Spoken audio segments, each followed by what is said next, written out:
Hello friends, ఆవలింతకు అన్నయ్య ఉన్నాడు కానీ తుమ్ముకు తమ్ముడు లేడంటే ఏంటో తెలుసా? కొంతమంది ఏం పనులు చేస్తున్నా వాళ్ళకి ఎవరికొకరు హెల్ప్ అట్లా దొరుకుతుందనమాట. కొంతమందికి ఎంత కష్టపడి చేస్తున్నా కూడా ఎవరి సపోర్ట్ దొరకదు. మీరేమంటారు? మీరు తుమ్ము లాంటి వల్ల, ఆవలింత లాంటి వల్ల మీకు సపోర్ట్ దొరుకుతుందా దొరకదా నాకు కమెంట్లో చెప్పండి. ఇంకా ఇంట్లో మిగిలిపోయిన బనానాస్ ఉన్నాయి, వాటిని ఏం చేయాలని ఆలోచిస్తుంటే మిల్క్ షేక్ చేద్దాం అనిపించింది.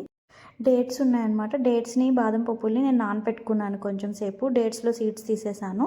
తర్వాత బాదం నానిన తర్వాత వాటి పీల్ ఆఫ్ చేసుకొని వాటిని కూడా మిక్సీలో తీసుకున్నాను. బనానాకి మనం తోలు కొంచెం నల్లగా అయితే చాలామంది తినరు కదా, నేను కూడా అంతే. దాని పైన తోలు నల్లగా అయితే లోపల ఎట్లా ఉన్నా సరే నేను తినను, ఎందుకనో నాకు అట్లా నచ్చదు.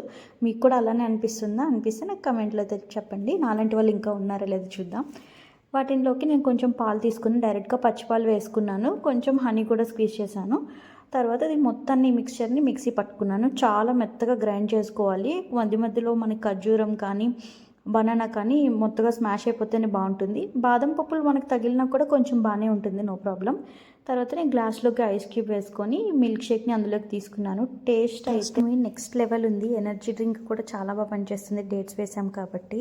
దిగితే కానీ బావిలో తెలియదు అంటారు కదా, ఏదైనా చేస్తే కానీ దాని వాల్యూ తెలియదు. ఇంకో వీడియోతో మళ్ళీ కలుద్దాం. Bye bye.